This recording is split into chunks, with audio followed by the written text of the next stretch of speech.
Ferris right now, again, adding on to our coverage right now, told us a little bit earlier about some of the victims. Meg Ferris, what's your update here? Katie and Sharice, one of the things I'm trying to get confirmation on, and I haven't yet, is of the 26 people who we were told were brought here to UMC after the incident happened, just after 3 in the morning. And now we know, unfortunately, sadly, that 5 more have been added to the deceased, bringing it from 10, as we were told earlier, to 15. I'm trying to get confirmation. Does that bring down now the people who are injured here at UMC down from 26 to 21? But I am told that the city has very tight control of all numbers. It's not coming from the hospital and hospital sources.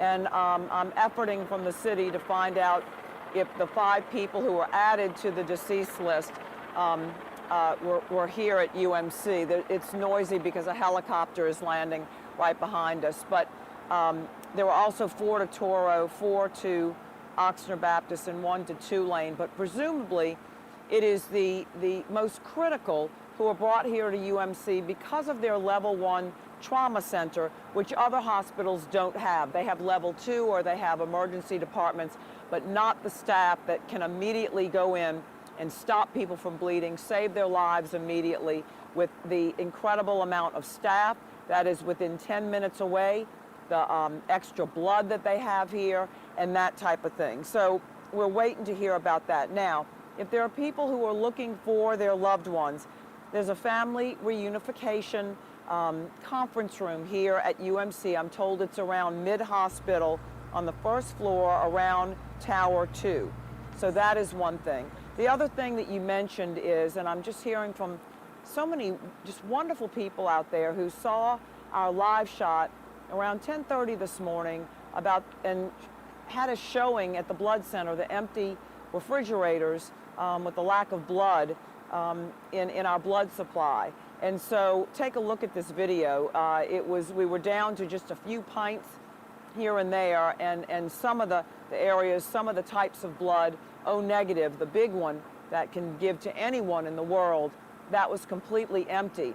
So we put out a call, and one of our photographers went to the Metairie location today and told us there was a line of 40 people. We confirmed that, and we got video showing all the people who heard about this shortage, not only from the holidays when there's usually a shortage, but also from this mass casualty event.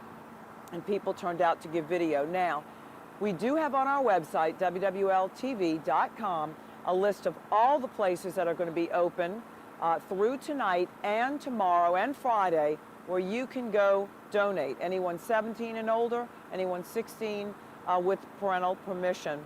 And you have to be a certain weight and be in good health to give blood. But they can still use that because along with the people who are fighting for their lives and going through surgery, you have all the regular surgeries. You have all the regular cancer patients, leukemia patients, people who need platelets, other people who are sick who get their regular blood donations. So we're asking for a call out to that. Now, when I got off the last live shot, when we last talked, I did get a text from a source that the bodies that were still on the scene, where the feds and the state and local law enforcement were doing their investigation, had finally been moved. So the course of what happens is that those bodies, they look for ID on those bodies, and they notify the next of kin. Those bodies will go to the coroner, assuming that when they reach people next of kin getting this horrible news, they will then go to the coroner's office over on Earhart and have to positively identify loved ones. So I am told that all these hours later, the bodies have finally been loaded onto the coroner's trucks and wagons and brought to the coroner's office. I'm told this by a source. I have not confirmed that officially with the coroner's office, but I was told that the investigation would take a long time out on the scene because of how big the scene is, how much evidence they had to gather, the pictures, the graphs that had to be drawn of what they were investigating. Now, we did hear earlier that 2 officers received gunfire in that exchange that took the life of the perpetrator, and that the chief, the superintendent, did go visit them, and they had non-life-threatening injuries. We are still not being told where they were shot or how many times each of these officers were shot who were in that gunfire exchange with the perpetrator.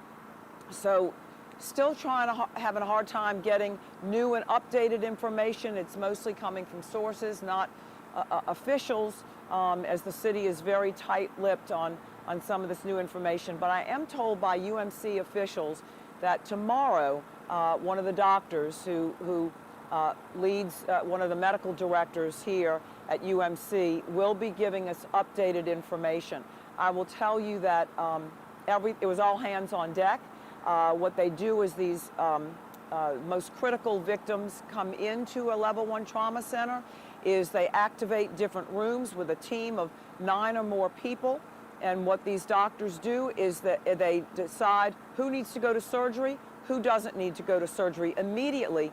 Not surgery necessarily to fix the broken bone or the organ that's lacerated, but it is to stop the bleeding and save their lives immediately, and then come back once they get them stabilized and go more into detail with treating the wounds that they have. So I can imagine in that level 1 trauma center where I've spent the night with a cameraman for a few nights, where we watched these doctors, nurses, surgeons, people who bring the blood in, people who do the x-rays. We watch them in action. It is an amazing coordinated effort that they go through to save lives. And here in New Orleans, our level 1 trauma center, sadly, has the highest number of penetrating wounds per capita. So that's gunshot wounds, stab wounds, that type of thing. But what that means is that our people who are behind me in that building are highly, highly trained to save lives when they can. So that is what the scene looks like in there. And I can tell you from watching them in action, it's not chaotic. It is very orchestrated, organized, and every single person stepping up to do his or her job. And I can't imagine what they've been going through for the last dozen and more hours in there. But we're efforting more information for you. Reporting live from UMC, Meg Farris, WWL, Louisiana. Yeah, Meg, some of the injuries are just horrific in the footage that I'm sure many of us have seen online. Horrific footage. So you're absolutely right. I can't imagine what they've been going through in the last half a day.